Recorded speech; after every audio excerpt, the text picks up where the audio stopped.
ನಮಸ್ಕಾರ. ನೀವು ನೋಡ್ತಾ ಇದ್ದೀರಿ ವಾಸುದರ್ಪಣ ನ್ಯೂಸ್ ಚಾನೆಲ್. ನಾನು ನಿಮ್ಮ ಅನಿಲ್ ಕುಮಾರ್ ಸಿಂಧೆ. ಗೌಳಿ ಸಮಾಜದ ಉಗಮ ಸ್ಥಾನ ಜಾತ್ರೆ ಪ್ರಾರಂಭ.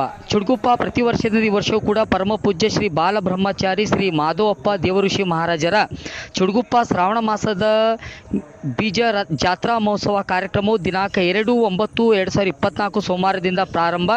ಭಂಡಾರ ದಿನಾಂಕ 4/9/2024 ಬುಧವಾರ. ಬೀಜ ಮಹೋತ್ಸವ ಕಾರ್ಯಕ್ರಮ 1 ಗಂಟೆಯಿಂದ ಬೆಳ್ಳಿ ರಥದಲ್ಲಿ ಮಠಾಧೀಶರ ಮೆರವಣಿಗೆಯು ಮಠದಿಂದ ಪ್ರಾರಂಭವಾಗಿ ಪಟ್ಟಣದ ಮುಖ್ಯ ರಸ್ತೆಗಳಿಂದ ಬಹಳ ಸಂಭ್ರಮ ಸಡಗರದಿಂದ ಅದ್ದೂರಿಯಿಂದ ಜರುಗುವುದು. ಈ ಕಾರ್ಯಕ್ರಮದಲ್ಲಿ ಕರ್ನಾಟಕ, ಆಂಧ್ರ ಪ್ರದೇಶ, ತಮಿಳುನಾಡು, ಗೋವಾ, ಮಹಾರಾಷ್ಟ್ರದಿಂದ ನಮ್ಮ ಗೌಳಿ ಸಮಾಜದ ಪ್ರಮುಖ ಮುಖಂಡರು, ಹಿರಿಯರು, ಕಿರಿಯರು, ಬಂಧುಗಳು ಹಾಗೂ ಭಕ್ತಾದಿಗಳು ಈ ಒಂದು ಜಾತ್ರಾ ಮಹೋತ್ಸವದಲ್ಲಿ ಆಗಮಿಸುವವರು. ಈ ಕಾರ್ಯಕ್ರಮದಲ್ಲಿ ಡೊಳ್ಳು ಕುಣಿತ, ಕೋಲಾಟ, ಭಜನೆ, ಡಿಜಿ ಸಾಂಸ್ಕೃತಿಕ ಕಾರ್ಯಕ್ರಮಗಳು, ಶಾಲಾ ಮಕ್ಕಳಿಂದ ವಿವಿಧ ಸಾಂಸ್ಕೃತಿಕ ಕಾರ್ಯಕ್ರಮ ನೆರವೇರುವುದು. ಆದ್ದರಿಂದ ಈ ಕಾರ್ಯಕ್ರಮ 3 ದಿವಸದ ಕಾರ್ಯಕ್ರಮ ಯಶಸ್ವಿಗೊಳಿಸಬೇಕೆಂದು ಗೌಳಿ ಸಮಾಜದ ಮುಖಂಡರು ಹಾಗೂ ದೇವಸ್ಥಾನದ ಆಡಳಿತ ಮಂಡಳಿಯವರು ವಿನಂತಿಸಿಕೊಂಡಿದ್ದಾರೆ.